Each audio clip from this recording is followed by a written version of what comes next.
वैसे महाराज दशरथ के हृदय में सर्वथा भगवान निवास करते हैं।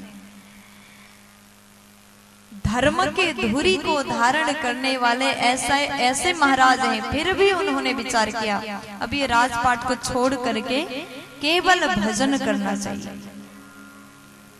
ये महाराज से सीखना है सबको। अगर आपके बाल सफेद दिखाई दे तो घर के माया में मत पड़िए। 80 साल के हो गए, हाथ में लाठी आ गया, फिर भी घर के गेट में बैठ करके 24 घंटे देखते रहते कौन भीतर आया, कौन बाहर गया, कोई क्या लेके आया, कौन क्या लेके गया। इस पर मन लगा हुआ है।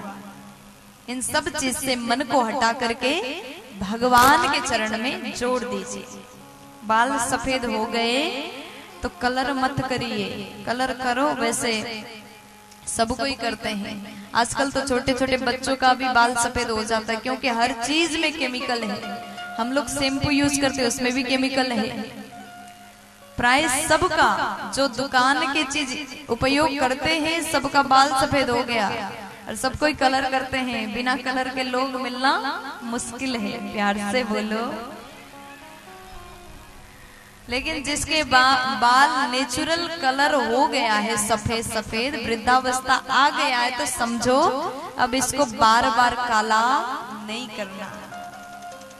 बैठ करके भजन करना शुरू कर दीजिए। राजा ने विचार किया।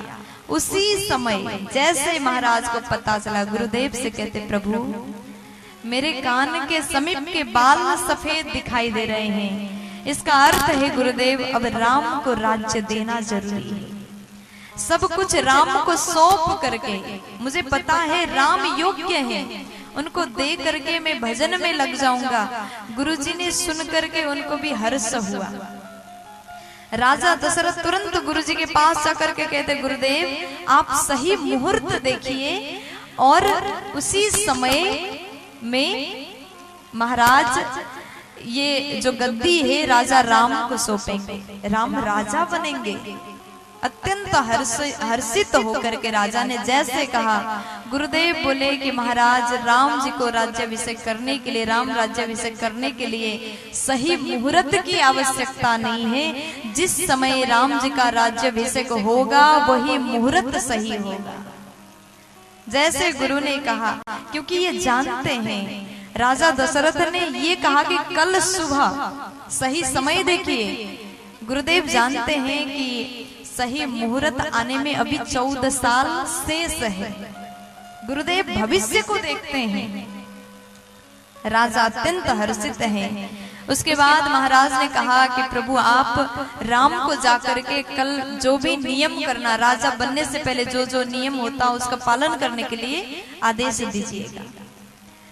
गुरु वशिष्ठ जी गए हैं राम जी के भवन में। श्री राम जी गुरुदेव के आते ही भवन से बाहर निकले हैं। अपने गुरुदेव को प्रणाम किया है। सीता जी के साथ में गुरुदेव को प्रणाम किया। पहले विवाह नहीं हुआ था तो अकेले प्रणाम करते थे, अब विवाह पश्चात जानकी के साथ में, आपके घर में साधु संत आए तो पत्नी के साथ में प्रणाम करिए।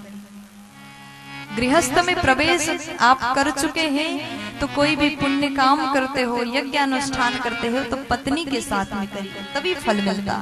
तीर्थ यात्रा करते हैं तो पत्नी के साथ में करिए। साधु संत को प्रणाम करते हैं तो पत्नी के साथ में करिए। अपनी जानकी के साथ में भगवान राम ने गुरुदेव को प्रणाम किया।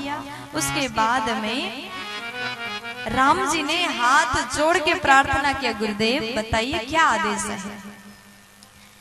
गुरु वशिष्ठ जी कहते, राम कल सुबह आपका राज्याभिषेक होने वाला है तो आज के रात्रि आप जमीन पर शयन करेंगे और अन्न का त्याग करेंगे। देखो राजा बनने से पहले बहुत सारे नियम हैं। एक व्रत है उसका पालन करना है, ब्रह्मचर्य का पालन करेंगे। विविध प्रकार से समझाया। गुरुदेव गए, राम जी प्रणाम करते हैं और जैसे ये बात राम जी ने सुने, कल सुबह होते ही हम राजा बनेंगे, साधारण व्यक्ति होते तो नाचने लग जाते। राम जी नाचे नहीं, खुश नहीं हुए, उनको अब चिंता शुरू हुआ। कल सुबह राज्याभिषेक होगा और अभी तक कोई तैयारी नहीं। तैयारी राजा बनने की नहीं, बन जाने की तैयारी भगवान चाह रहे हैं।